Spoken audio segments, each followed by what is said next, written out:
направихте тази вечер и лично за поздрава, който отправихте към мен по случай рождения ми ден преди месец. С този малък подарък пожелавам ви нестихваща творческа сила и здраве в подкрепа, все повече такива спектакли и по-често на варненска сцена. Благодаря много.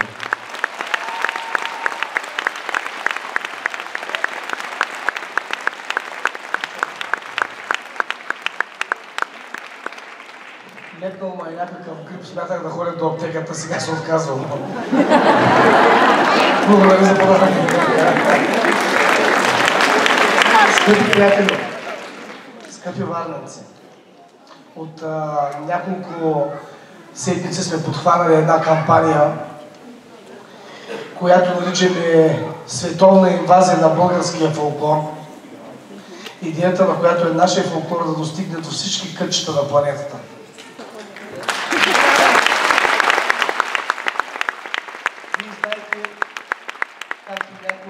В залата, както от тези Георги и той знае, че българският фолклор в етнично отношение е най-богатия. Добре, след като имаме едно такова национално богатство, от какъв зор да си го танцуваме само ние в България, а да не го представим на целия свят? Те нямат такъв фолклор, нали? След като ги преразхождаме, крайно време е в Буенос Айрес да играят копаница вече.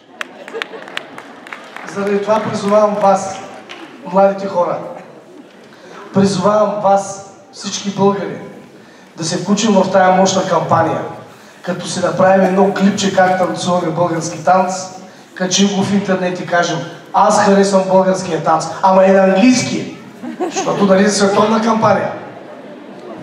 Крайно време е на всички българи да се обединим и да направим нещо. Просто за нашата България. Просто е така за нашата България.